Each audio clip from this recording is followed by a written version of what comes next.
Hey everyone, welcome to the second ever episode of the Grounded Reason podcast. Today, Joel and I will talk about TV antennas, signal amplifiers, and all the fun that comes along with them. We also discuss Joel's dog's recent mishap and my encounter with a hornet's nest. A special thanks today to Home Advisor for sponsoring today's episode. Home Advisor is the free and easy way for homeowners to find and connect with trusted home improvements, maintenance, and repair professionals. Since 1999, Home Advisor has connected more than 35 million homeowners to pre-screened home service professionals. They even offer design inspiration, budgeting tools, and contracting advice. Give them a call today. It's toll-free at 888-960-1999. I'm always getting questions and comments about how to find a professional to install a TV antenna or get that home network set up to handle streaming video. Home Advisor can connect you with a certified professional to get the job done, and they set you up for free. Their number again is 888-960-1999. So, let's get today's show started. Go ahead, play the music.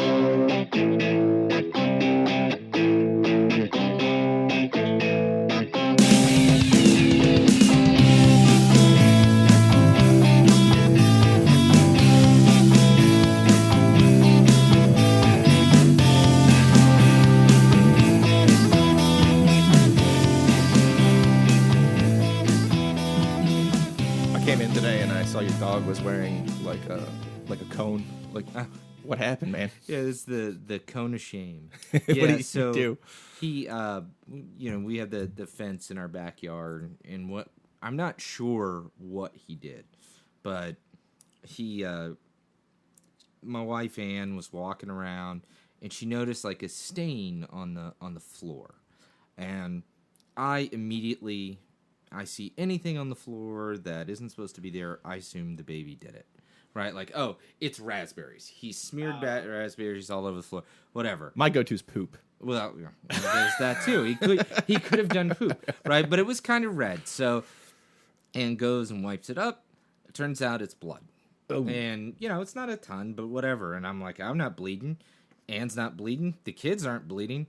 That leaves one more, mammal. See, you were thorough. I would have been like, humans, no blood, good, we're good. Let's just just wipe this up, we're good. So I go get Finch, our dog, to come down, and Ann takes a look at him, and on his front left paw, you know how like big dogs up like I guess part of their front forearm, they've got like an extra paw. Now, there. is that like the dew claw? What is that? Is that what that's called? I don't even know. I don't know. There's probably a word for it. There is. I mean, but I don't tweet know nerds, what that tweet. Is. Yeah, someone tell us what that is.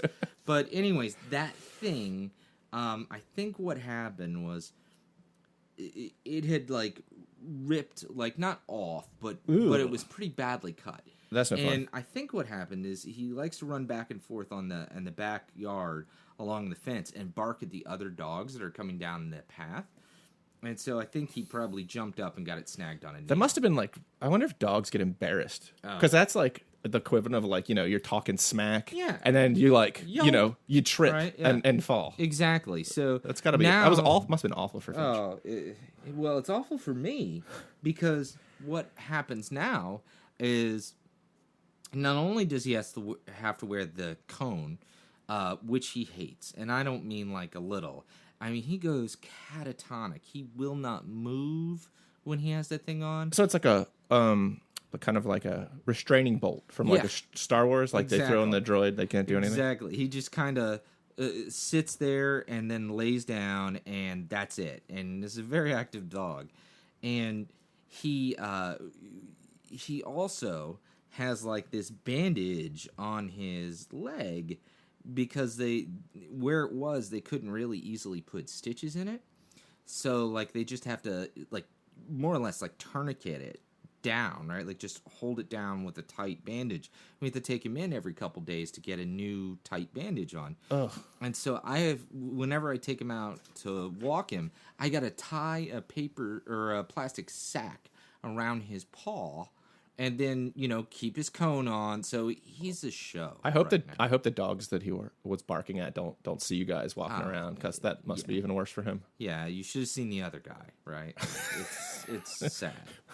But has he barked with the cone on yet? No. Oh, so it's not like I would assume it would kind of like be like 25 decibels It's higher. like an amplifier? Yeah, Well, exactly. maybe, but again, he'd have to move. And right now, he's just sitting in a corner in the fetal position, you know. And this is a large dog. I Yeah, mean, he's pretty big. But he something about the cone, man. It freaks him out.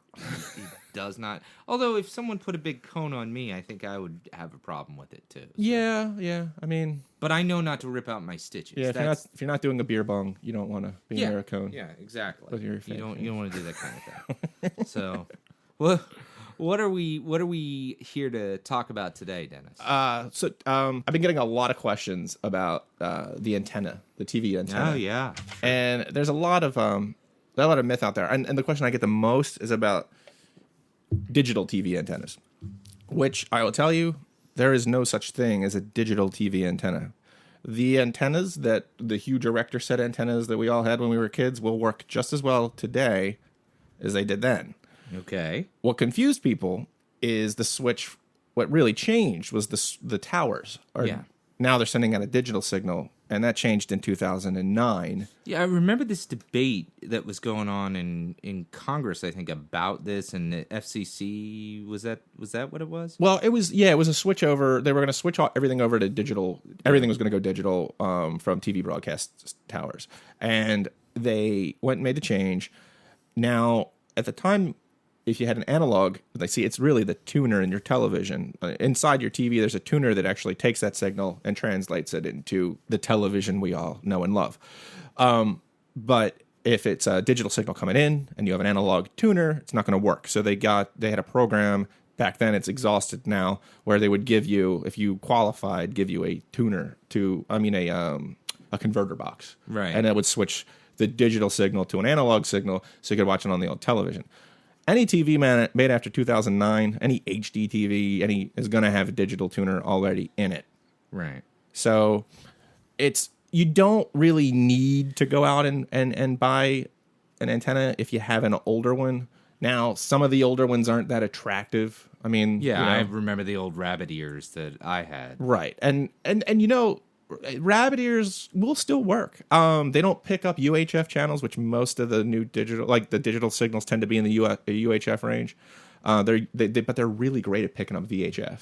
Okay. Even better actually than some of the UHF, like the newer UHF designed antennas. They do a really good job if you have a VHF. But there aren't too many channels out there still using VHF. There's a couple in this area. But the basics of installing an antenna, it's really simple. You just if you have a digital TV, you just go out, you get an antenna, you plug it in, and if the towers are close enough, you should be getting television. Yeah. Now, there's a bunch of tricks to figuring it out. There's a great website, actually, and it's called tvfool.com. And if you go in, you can type in your address and how high your antenna will be off the ground, and it'll give you actually it looks really, if you don't know much about TV signals broadcasting, it's going to look kind of scary, but it is color coded to where they basically say the station's in the green you'll be able to get with an indoor antenna, the station's in the yellow, you might want to use an outdoor, red, good luck. And it gives you an idea of what the stations are. Yes, so it gives you kind of that, but there's a lot of details in there too, to where someone who actually kind of knows what they're doing can figure out what kind of antenna they need and which way to face it. Now, a lot of the antennas they have today are omnidirectional, which means you kind of just throw it up and it'll pick them up from every direction. Mm-hmm. The catch with that is you don't get any benefit in any one direction. So fiddling with the rabbit ears doesn't do anything for you. Well, no, they won't. And that's kind of different. The rabbit ears it's a pole. And actually, you can kind of direct those in a certain area. But this is more like, the Mohu Sky is a good example of an omnidirectional. But if you look at the ones like, they're called Yagi antennas, and they look kind of like a series of metal slats. Oh, yeah, I've seen those before. Right, and those you have to direct in a certain direction. And the benefit of that is it'll give you gain on the antenna to pick up the signal. And that's kind of another point of confusion some people have. There's amplifiers and gain. because there's actually two types of gain when you're looking at antennas. The one is the antenna gain, which actually benefits you and helps you pick up a signal because it points the gain in that direction. So it'll add kind of to the power of the signal. The preamplifier or the distribution amplifier that you plug into the wall and then you feed the cable out of, that doesn't do anything to really help you get a signal. What it does is cleans out, it boosts, it basically boosts what's ever in there. So if you got a lot of noise, it's going to boost the noise and you're not going to get a clear picture. The benefit of the amplifier is that it compensates for the line, the run. So any splitters you have in between the tuner itself causes noise. All that's compensated by using one of those preamplifiers or distribution amplifiers. Okay.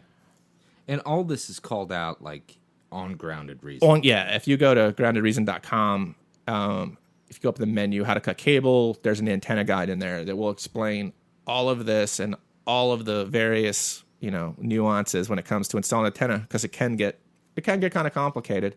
I mean, if you're in a city, it's kind of easy. You can go and grab yourself a Mohu leaf or or a clear stream and just put it up in your house, and most people are just good to go from there. If you have some distance, you might have to go up on the roof, and do, or an attic and do an attic install of the antenna. When I first, first cut the cord, I ran to the store and I picked up, an RCA. It's like a flat type deal. You just sit it on a flat surface and it's supposed to pick it up. And it was a piece of junk. And frustration set in. And I went and I did research and I learned about the tools that the tvfool.com and everything else. And I started to see that, all right, well, I'm going to need, let me go pick up a flat panel antenna, and I can put that in the window, and it'll avoid a lot of the stuff that causes noise, like, going through the wall, because that flat antenna that's sitting there, it's going through your wall, the signal's coming through your wall, and then it's bouncing off the walls inside. And so it dissipates over it does. time. And it does before it hits that flat surface. Sure. But if you went and you grab like a leaf, a leaf type antenna, and you can put that in the window. And it directs it. Right. You can kind of, and I mean, while it's an omnidirectional, but it definitely benefits you to have that flat portion facing the towers. But it's a flat portion on each side. So there's maybe if your tower is like lined up to the side of the leaf, you might have a bit of an issue picking it up. It's always better to kind of point a flat surface towards the tower. Nature of an antenna. That's just how it is. Yeah. So, but with that, so I went and I got that and I put it in the window, and it worked okay. The problem, and I didn't realize this, and this is the thing with antennas, I have a metal screen in the window. Sure. Yeah. So it caused. I took the metal screen out and it worked, but I wanted metal screen. I want the metal screen in my window. So then I went and I'm going to just go for it. And I put a Mohu Sky up on the roof. And installing it is really easy. It's really just an eye-bar that comes in. I screwed it into the peak of my roof. You installed it yourself? Oh, yeah. Yeah, I climbed up on my roof. And I'm afraid of heights, I don't have a very high roof. I would have liked to have seen this happen. Oh, I missed it. Yeah. Well, I mean, it's always fun to watch where there's a chance of danger. Right. That's what I'm saying. Right. I mean, we're friends and all, but as long as you survived the fall, I think it might have been funny. That's like my neighbor Todd. One time, he's like, "Dude, you have a hornet's nest on the side of your house," and I go out and I'm like, "Oh, that's not good." And this thing was like, it was massive, and my fear of bugs. Not a big fan. As discussed. So I went and did some reading, and they told me to hit the thing at night. Like, that's what you do. So, but you hit it at night when it's cold, because they're cold.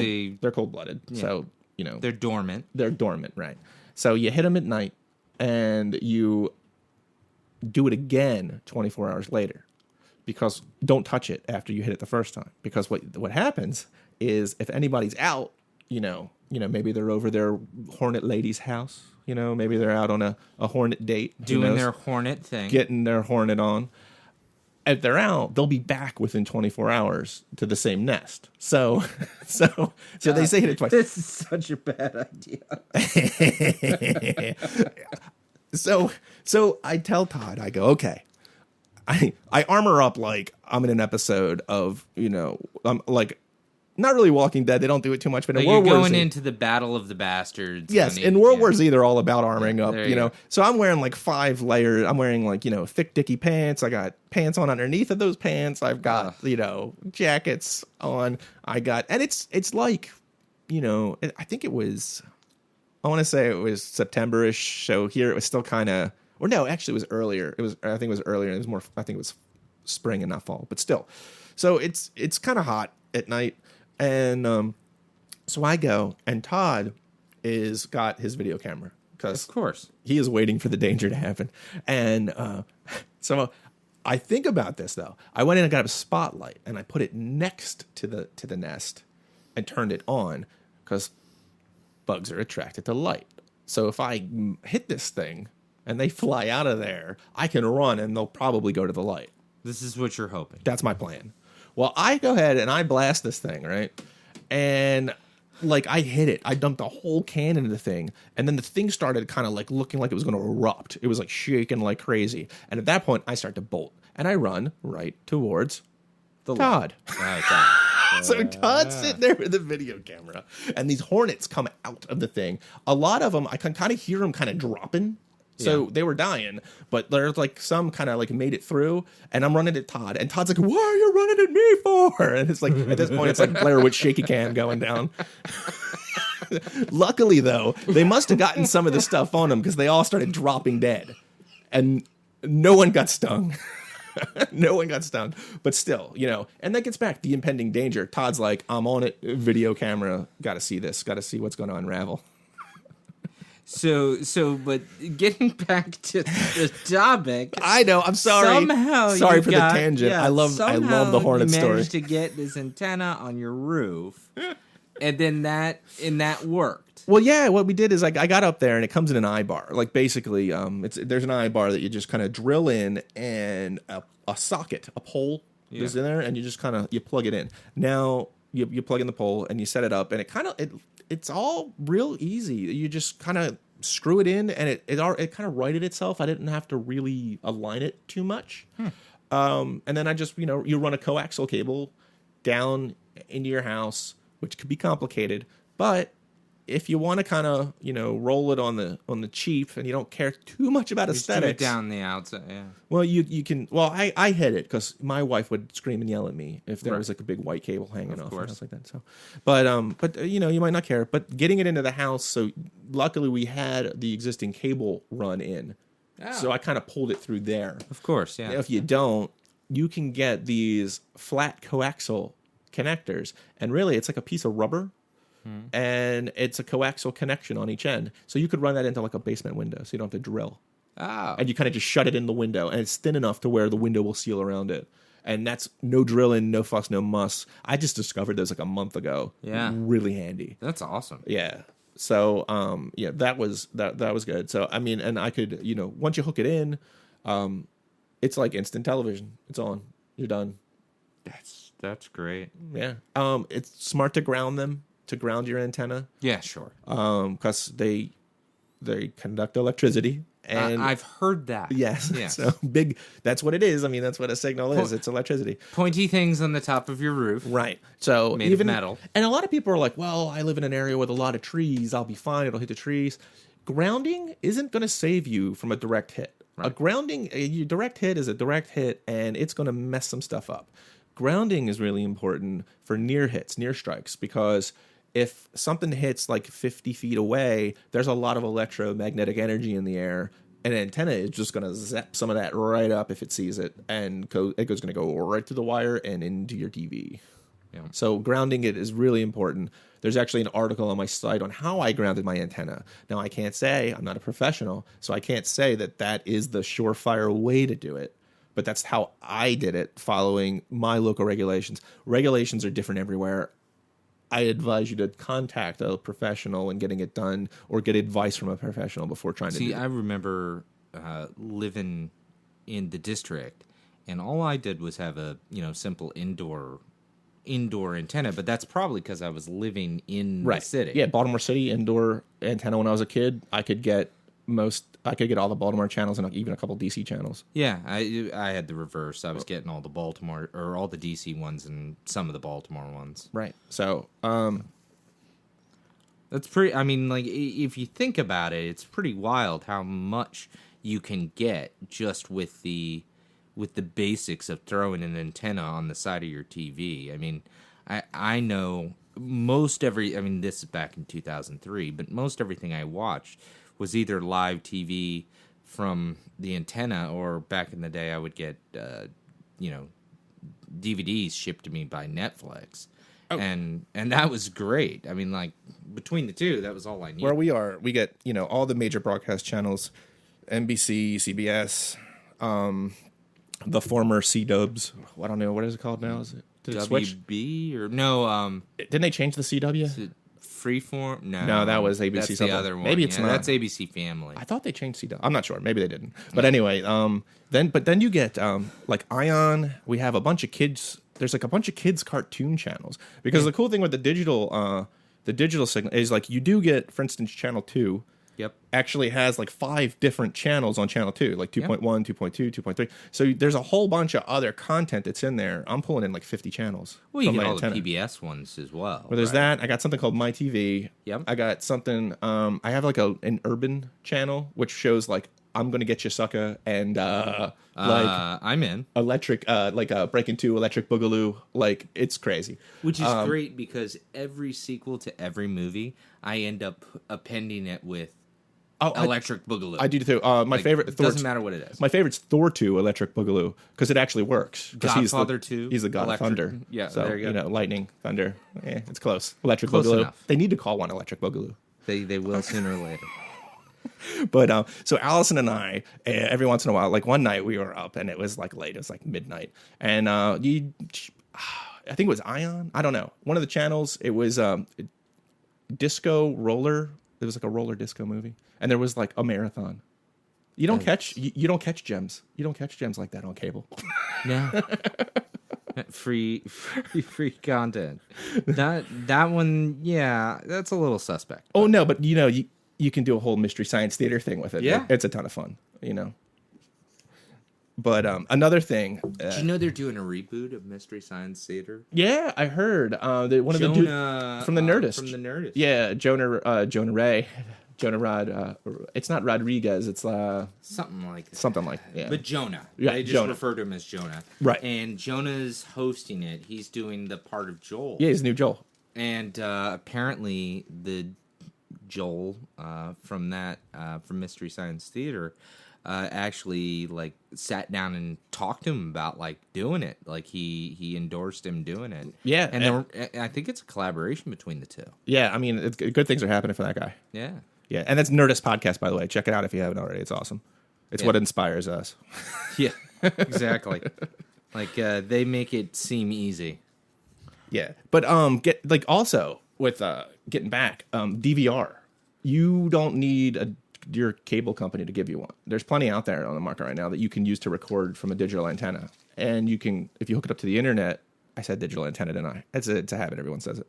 But if you can hook it up to your antenna and pull the signal and record it. And if you're on the internet, it comes with a guide and everything. Still digital content, right? Like it can record. Can record it just as easily. Yeah. Yeah, and makes total sense. Yeah, and actually TiVo had a really good. They have a TiVo OTA for over the air, and it's a little expensive on the upfront. It's like $400, but you don't have to pay for a guide. So it's, and a lot of places will charge you like an extra $5 to $10 a week for a guide. Man. Yeah. So, I mean, a month, excuse me. So, you figure over time, you're kind of break even within a year or two on that. Right. Paying the $400 as opposed to buying, $200 version with the $5-10. Yeah. Yeah. I mean, you make it back quick. And, TiVo has been around forever. It's a trusted brand. Well, a lot of people like the interface, too. Yeah, it's true. Just to recap, we talked about, Let's see. The big things we covered were antennas, how to get the best signal out of your antenna, what services you could use to determine what antennas to use, and so on. Yeah. There's a tvfool.com, which will give you a really good layout. Actually, Mohu is a good brand of antenna as well, and they have a tool on their site, which you type in your zip code, and they'll give you an idea. I think that's really it, Dennis. All right. Well, I got to get out of here because it is late, and I had to sneak out tonight to come and do this. Yeah. Yeah, I did. I had to climb out the window. All right, man. Everyone, have a good one. Take it easy. Thanks for listening. All links mentioned in today's episode can be found in the show notes. If you like Grounded Reason Podcast, please support us and give a good review on iTunes or share it in Stitcher. Be sure to listen next week and try to find useful information amidst the haze of shenanigans. Remember to leave comments on our website, and they may just be the topic of a future episode. Just go to groundedreason.com and click on Podcasts.